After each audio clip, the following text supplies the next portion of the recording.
भाई तू भजी लेने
ભજનાનંદી જ કહેવાય.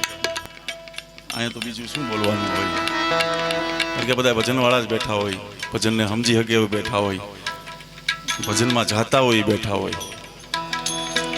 વડવાવે જેના ભજન કર્યું હોય એ ભજનમાં બેહી જાય. કે ભજન જ એવી વસ્તુ છે કે એ લાગી જાય તો એમાં કાંઈ ઘટે નહીં. એટલે એવી જગ્યાએ એક સાધુ મિત્રો એની અહીંયા ભંડારા નિમિત્તે અમે તો દશનામ છે, બીજું શું કહી શકીએ. અમારે રસિકગીરી બાપુ ધારીથી 4 તારીખનો બહુ મોટો પ્રોગ્રામ છે મિત્રો. અને એક અમારે ભજનાનંદી ઉપર પરાગભાઈ એણે જે કંઈક મેળવવું છે મિત્રો, ભજનમાંથી ઘણું બધું મેળવી શકાય છે. ખાલી પૈસાથી કંઈ મેળવાતું નથી, પણ આ બધું મેળવી શકાય ભજનથી. અમે તો શું કહી શકીએ, ભગવાન રામજી પાસે, ભોળાનાથ પાસે પ્રાર્થના કરી, હે ભગવાન અમને તમારા ચરણોમાં રાખજો આત્માને, એ પ્રાર્થનાથી.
વધારે કાંઈ એટલા માટે ન બોલવાનું કે જે આર્ટિસ્ટો છે, કલાકારો છે, એ પોતે, હું કોઈ કલાકાર નથી એટલે બોલી શકું. બાપુ પરાગભાઈ વતી બોલું છું ખાસ, કે અહીંયા જે બધા કલાકારો આવે છે એ માત્ર ને માત્ર ભાવનાથી આવે છે, અને અહીંયા સુરીલા જ હોય.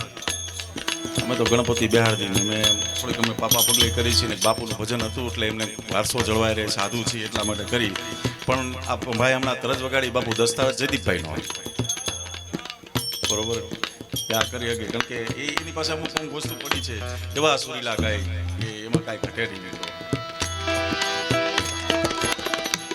તો આપણે કાંઈ કહી ન શકીએ, પણ એક રામજી વનમાં ગયા હતા અને દાદાનું પરાગભાઈનું મને ખબર છે એની જે લગાવ હતો, એ ભાઈ ભજનમાંથી આવ્યા ત્યારે 3 વાગ્યા સુધી વાત કરી, દાદા માટે ખાય રામ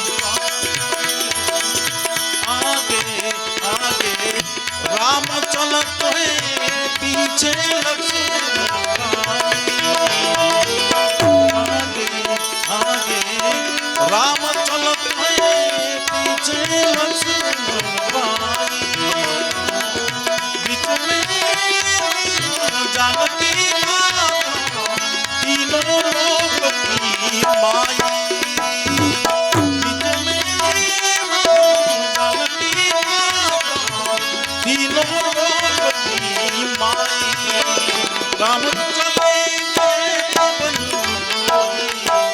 संग में सीता राजा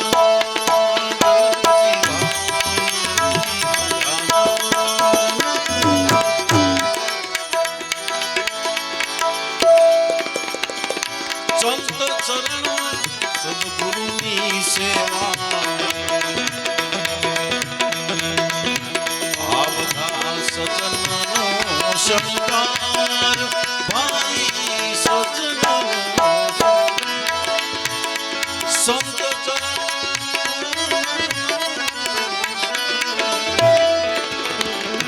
संत चरण सद्गुरु की सेवा, सजन शंकर